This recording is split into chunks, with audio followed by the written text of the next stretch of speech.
পারো, পৃথিবীর যত বাধা আসুক না কেন আমি আল্লাহ তোমাদেরকে হেফাজত করব। কে হেফাজত করবে? যেমন কে? কিন্তু আমাদের ভিতরে আজকে আল্লাহর হুকুম নামাজ আছে, কথা বলেন, কথা বলতে হবে। আজকে আমাদের দেশে মসজিদ করি মার্বেল দিয়ে, টাইলস, এসি, কাঁচ, যা লাগবে লাগাও, কিন্তু মসজিদ আজান হয় হাইয়া আলাস সালাত, আর আমরা চায়ের দোকানে বসেই বলি আমরা পারলুম না ইমাম আর মসজিদ তোরাই চালা। আমি তো দ্বিতীয় পার্লামেন্ট নাম রেখেছি চায়ের দোকান। আপনাদের দেশে চায়ের দোকান নাই? আছে? মসজিদ থেকে বেরিয়ে তো দেরি বাবজি গিবাদ গিল্লা নিয়ে বসতে দেরি নাই। মসজিদ থেকে বেরিয়ে বাবজি গিবাদ গিল্লা, পরচর্চা, পরনিন্দা, দুনিয়ার কথা, তারপরে যে বলছে আমার অজু আসে আসরের নামাজ পড়বেন, ওই অজুতেই নামাজ চলবে। অজু থাকবে? কথা বলুন, থাকবে? সে অজু থাকতে পারে? কোনোদিন থাকতে পারে না। আজকে আমি আপনাদেরকে বলবো দরদি মুসলমানেরা, আজকে আমাদের দেশের লোক তো নামাজই পড়ে না। 100-র মধ্যে 98% লোক নামাজ পড়ে না। ক পার্সেন্ট পড়ে? কয়? 2%? 2%? তো 2%-এর ভিতরে 1% লোকের কোনো রকম নামাজ হয়, আর 1% লোকের নামাজ কি হয় না। কোনো রকম ভাবে একজনের হয় আর আরেকজনের হয় না। কিরকম হয় না বলে আপনি কি করে জানলেন? আমি বলছি, সে আত্মে হাতে জানে তো দুরূদ শরীফ জানে না, দুরূদ শরীফ জানে তো দোয়া কুনুত জানে না, দোয়া কুনুত জানে তো দোয়া মাসুরা জানে না। ইন্না তাইনা কুল, দেখা যায় তার মধ্যেও 20টা ভুল।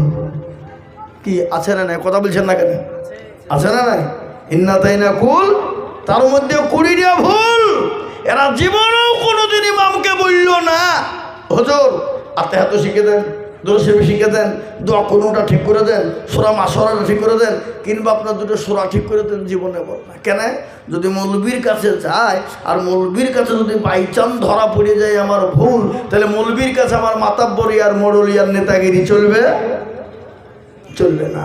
আর আজকাল কিছু লোক আছে বাবজি, মৌলবী দেখলে তারা বা গায়ে অ্যালার্জি হয়। অ্যালার্জি মানে বুঝেন তো নাকি? কি?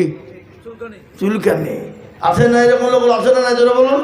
কিন্তু মৌলবী দেখলে অ্যালার্জি আসে বাবজি, কিন্তু মৌলবী পাতা জীবনে খুলতে পারবে না, কিন্তু মৌলবী দেখলে তার গা জ্বলে। এরকম লোক সমাজে আছে নাই? শোনাব আপনাদেরকে আমি। কিন্তু শুনে নেন, আবার আর একটা অধিকাংশ দেখবেন, আপনাদের দেশের কথা বলছি নি বাবা, অন্য দেশের কথা বলছি। বাইচানে দেশের লোকের কথা বললে জালসা করে টাকা দেবে না, তখন বলে আপনি চলে যান, আমাদেরকে রাগ করে দিয়ে বুঝবে না? বলবে না? হ্যাঁ এই ভাবছি, এই দেশের লোকের কথা বলবো না। আজকাল মসজিদের সেক্রেটারি কারা, সভাপতি কারা, ক্যাশিয়ার কারা, মসজিদের দরজা চিনে না যারা, তারা হলো মসজিদের সেক্রেটারি। সুদখোর, ঘুষখোর, মদখোর, জেনাখোর, যত রকমের দুর্নীতি ওর ভিতরে ওই তো মসজিদের সেক্রেটারি। কি বলছেন আপনারা বলুন? এরকম লোক আছে না? জোরে বলুন। হ্যাঁ, মসজিদের টাকা দিয়ে সেক্রেটারি লটারি কেটেছে। লটারি কেটে আসরের নামাজ পড়ে উঠতে গিয়ে নঙ্গিরিতে টেরা গুঁজা ছিল, দুধ করে পড়ে গেছে। আজ যা সারা লটারিটা পড়ে গেল নমাজের ভিতরে। বলে না নামাজ হবে? হবে? হ্যাঁ, আমি গত রমজান তার আগে রমজান মাসে এক জায়গায় রোজা তারাবি পড়েছিলাম বাবা। তারাবি, এই তারাবি পড়তে গিয়ে 1 রাকাত হয়েছে আর 1 রাকাত বাকি আছে। তো নামাজের মধ্যে দেখবেন রোজার মাসে আবার কারেন্টটা বেশি যায়, বুঝলেন না?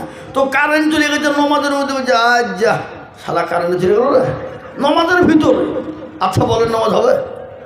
কথা বলা হবে? হবে? এ নামাজ কোনোদিন হবে না। আজকে আমরা শেখার চেষ্টাও করি না।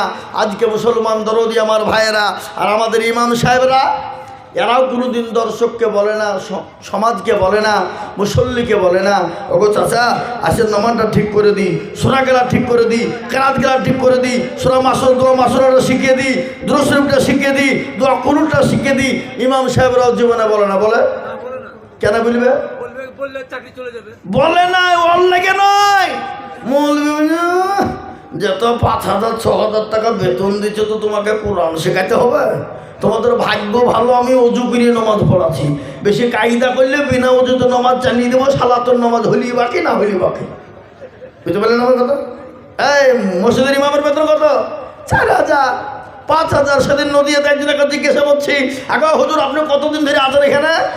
হুজুর আপনি যখন জন্মই হননি যাবিছে।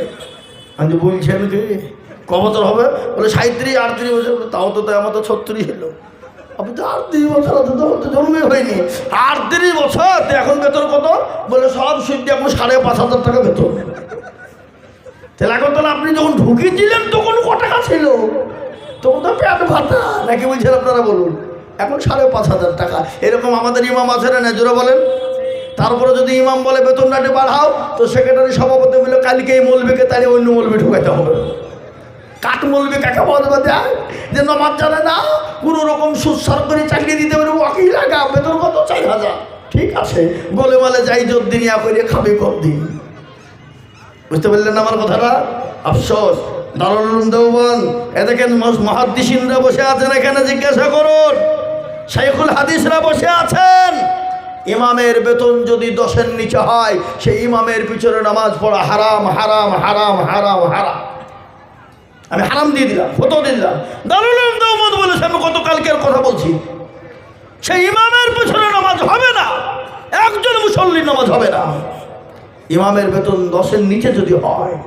দারুল উলুম দেওবন্দ বলেছেন, জি হযরত মাওলানা বলেছেন, শাইখুল হাদিসরা বলেছেন, মুহাদ্দিসিনরা বলেছেন, আজকে ইমামের বেতন 4,000-5,000 টাকা। ইমাম তো নামাজ তো ভুলভাল পড়াবে, ও তো বিনা উজুতে নামাজ চালিয়ে দিবে। কি বুঝলেন? বুঝতে পারলেন না? হ্যাঁ, আল্লাহু আকবার, নামাজ পড়েছে আলহামদুলিল্লাহ রাব্বিল আলামিন রহমান। আল্লাহ মাস তো শেষ, আল্লাহ বিবি ছায়া কিনবো না ব্লাউজ কিনবো, আল্লাহ ছেলে জামা কিনবো না কাপড় কিনবো, ওষুধ কিনবো না তরকারি কিনবো, গরিল মকদুবি আলাইহি ওয়া দল্লি। ফেরেশতা বলছে কি নামাজ চলছে রে? বলে বেতন কমে নামাজ চলছে। বুঝতে পারলেন না? আপনি টের পাবেন না, আপনাকে বিনা উচিত নামাজ চালিয়ে দিবে, আপনি বুঝতে পারবেন না। আজকে আফসোস, ও সন্ন্যাসী বলে ডাঙ্গাওয়ালারা, আজকে আপনাদেরকে বলি, ছেলেদেরকে প্রাইভেট মাস্টার লাগান, 3,000 টাকা করে বেতন। অঙ্কের মাস্টার 3,000, বাংলার মাস্টার 3,000, ইংলিশের মাস্টার 3,000। মাসে 3,000 করে হলে 9,000 টাকা হয়। কিন্তু একজন সন্ন্যাসী ডাঙ্গার লোক বলুক বুকে হাত দিয়ে যে হুজুর, আমি আমার ছেলেটাকে কোরআন শেখার জন্য মুফতি সাহেবকে বলেছি, কোনো আলেমকে বলেছি যে হুজুর আপনাকে মাসে আমি 1,000 টাকা করে দিব, আপনি আমার ছেলে মেয়েদেরকে একটু কোরআনটা শিখিয়ে দেন, কোরআনটা বুঝিয়ে দেন, কোরআনটা পড়িয়ে দেন, নামাজটা শিখিয়ে দেন, জায়েজ না জায়েজটা শিখিয়ে দেন, হালাল হারামটা জানিয়ে দেন। আমরা জীবনেও কোনোদিনও বলিনি। একটা বুকে হাত দিয়ে বলুন তো এরকম লোক পাওয়া যাবে? কথা বলেন না কেন? একটুকু খুঁজে পাওয়া যাবে না। আজকে কাদের দোষ দেবেন আপনি? আলেম ওলামারা দেশ শেষ করে দিল, আলেম ওলামারা দুনিয়াটাকে শেষ করে দিল। আজকে আমাদের ভিতরে দল করি আমরা, দল দল বুঝেন তো নাকি? কি দল? কি দল গো? CPM, Congress, Trinamool, BJP, forward bloc, SOC, কি দল? এ বাবা, এ দল নাই। আমাদের নামাজ নাই, রোজা নাই, কুল নাই, কলমা নাই, উত্তর দক্ষিণ কিছু নাই, নামাজ শিক্ষা নাই, কিচ্ছু নাই, কোরআন শেখার কোনো কায়দা নাই। আমাদের ভিতরে দল আছে দেওবন্দি, বেরেলি, আজান গাছে ফুরফুরা, হরহরে, ললডাঙ্গা, পেটডাঙ্গা, হেলে, হাদি, হানফি, শাফি, মালিকি, কুষ্টিগিরি, ছোট পীর, বড় পীর, হঠাৎ পীর, বালিশ পীর, ঢাল পীর, কানা পীর, দাজ্জাল পীর, ন্যাংটা পীর, খিচুড়ি পীর, বাপের জামা গায়ে দিয়া পীর। আমাদের দেশে আছে না নাই? জোরে বলুন। এই কথা বলেন না কেন? আছে না নাই? কিন্তু নামাজের বেলাতে নামাজ নাই।